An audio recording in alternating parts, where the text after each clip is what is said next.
This lecture corresponds with chapters 2 and 3 from your essays textbook. Bear in mind that the information in this video lecture is going to be just a bare bones kind of outline version of the information you'll find in the textbook. The textbook goes into much more detail and gives more thorough examples.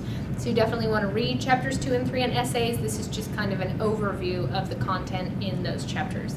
So chapters 2 and 3 are about the writing process. When you are writing an essay for a course or something that's formal and that you need to publish and have be as error-free as possible and as good as possible, you need to take that piece of writing through a process, through different phases, to make the end product as superior as it can be. So the 5 steps that I'm going to talk about in the writing process are planning, organizing, drafting, revising, and editing. So for all of the essays you'll be writing in this class, including the final in-class essay, you will take your writing through that entire process. So I'm going to break down those 5 steps and talk you through some examples of each. So the first step in the writing process is planning. This is the step in which you come up with ideas and generate ideas about which you can write. So you'll be given a topic or 2 topics. This is the step in which you try to think, if you write on that topic, what exactly will you say? There's 3 different popular ways to do your planning, or your pre-writing is what this is also referred to.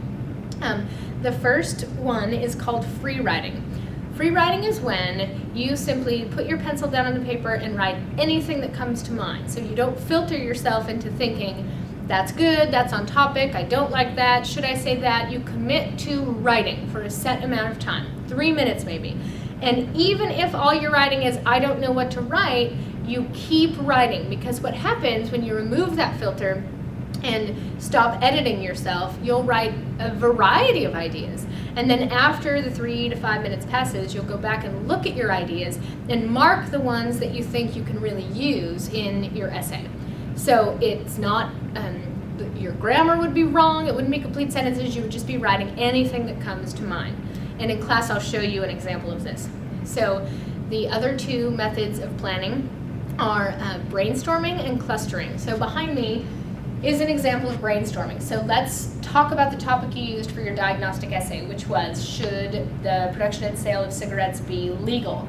So if I were brainstorming a list, I would come up with ideas about reasons that it should be legal and maybe reasons that it should not be legal to help me determine which side I'm going to choose and how I'm going to defend it.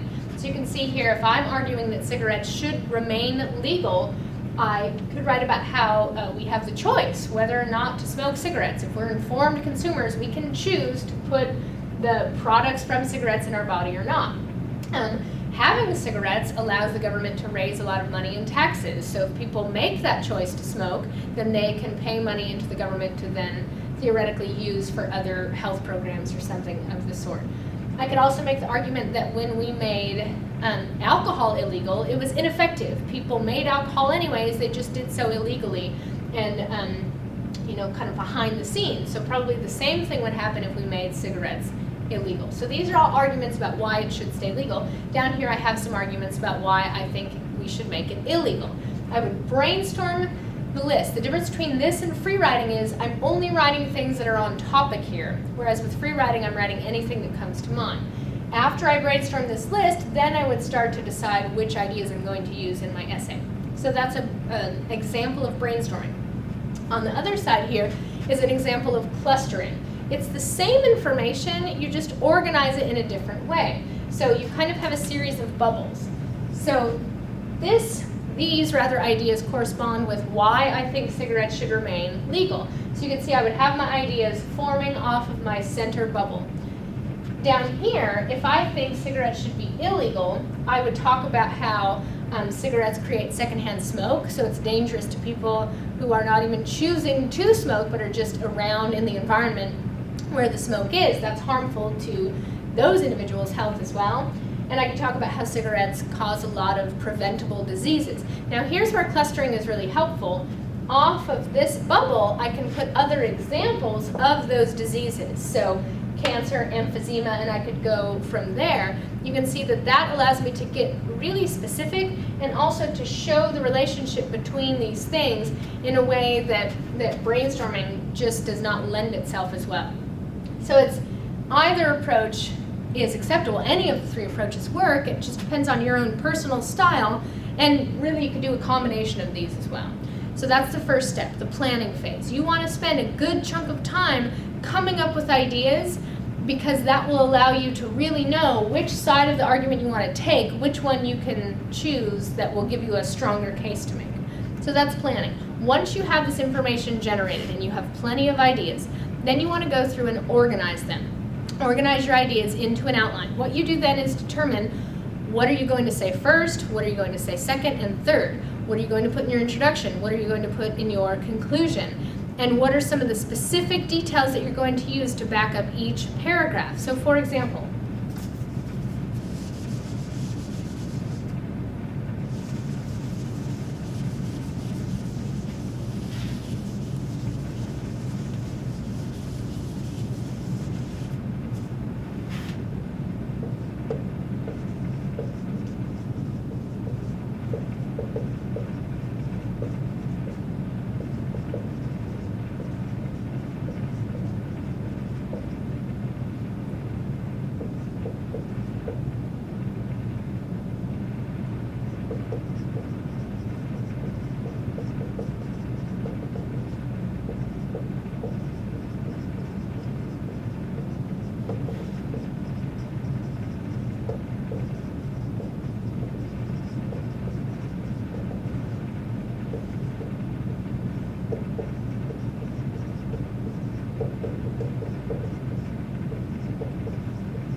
okay.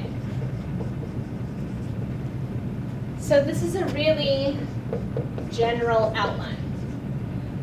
So forgive me, you can't even see that. But you would start by planning your introduction, which we're going to talk about later when we talk about the basics of an essay. Then you would plan out each of your body paragraphs. So your first body paragraph would be, again, coming back to our topic about smoking cigarettes, that keeping cigarettes legal rather allows the government to tax cigarettes and generate revenue or tax dollars, which then one of my details in this paragraph would be those tax dollars could be used for other programs. They could be used to fund schools or to fund healthcare or some other kind of program that's for the good of society. And I would come up with other details to support this paragraph. You can see there that shows me I need to come up with more information here. Then I would talk about the freedom of choice, and I would have details under there. Then I would talk about prohibition and have the details that correspond with that. So each of these would be my body paragraphs. You have those paragraphs planned so that it's all on topic and that you have three different ideas to support your essay. So you can see if you spend time planning and organizing, then the next step goes rather quickly. So the third step is drafting. That's the step in which you take this information, which you already have in a particular order, you've already got your paragraphs planned, and you just start creating sentences. This is when you get your ideas down on paper. It's really important during this step that you don't worry about, is this sentence perfect? Should there be a comma there? What transition word should I use? We will talk about all of those things a lot in class, but I don't want you to worry about them when you're drafting. That will shut down your creative process. I just want you to get your ideas down on paper. Get your ideas down, follow your plan, unless in drafting you want to go in a new direction, then you can do that as well. Be free to do that, and write your rough draft is what this step would be called. After you've written your entire essay, and it's not going to be perfect, it might not even be good at this point, but after you've got your essay written, then you do the fourth step, which is the revising step. Revising means changing. So this is the step when you'll go in and change your transition words. Take away sentences that are off topic. Add more details to a paragraph that doesn't have enough information in it or enough meat in it. Rearrange sentences, rearrange paragraphs. So you take this draft that you have and you make it better by reorganizing it, adding things, taking things away, rewording. This is where if you have a word repeating a lot throughout your essay, you can change one of those. And then the next step, the final step, is editing. That's when, after you've got everything how you want it, you have your ideas in the order you want them, you have the words that you think are most useful, then you'll go through and use all that we've been talking about in class in terms of adding commas, checking the spelling of your words, checking all of the punctuation, making sure you don't have any fragments or comma splices or run-ons, correcting all of that grammar and making it perfect, making it flawless. The reason you want to do that last is because sometimes when you're revising, you might take away an entire paragraph. You don't want to spend 10 minutes adding commas to a paragraph that you're then going to just remove anyways. So you revise first, you get your ideas in the order you want and all with the language that you want, and then you go through and polish it and make sure that it's perfect. And at that point, it will then be error-free, hopefully, and then that's the point at which you would submit it after you've spent all that time in the writing process. Doing this means you will reread your draft many, many times, and that's a good thing because you'd be surprised how even on the 6th reading, you'll catch a mistake that you didn't catch previously. So writing takes time, which is why when you start writing essays, you'll have probably 2 weeks from the first step, the planning phase, to when you actually turn in a published copy.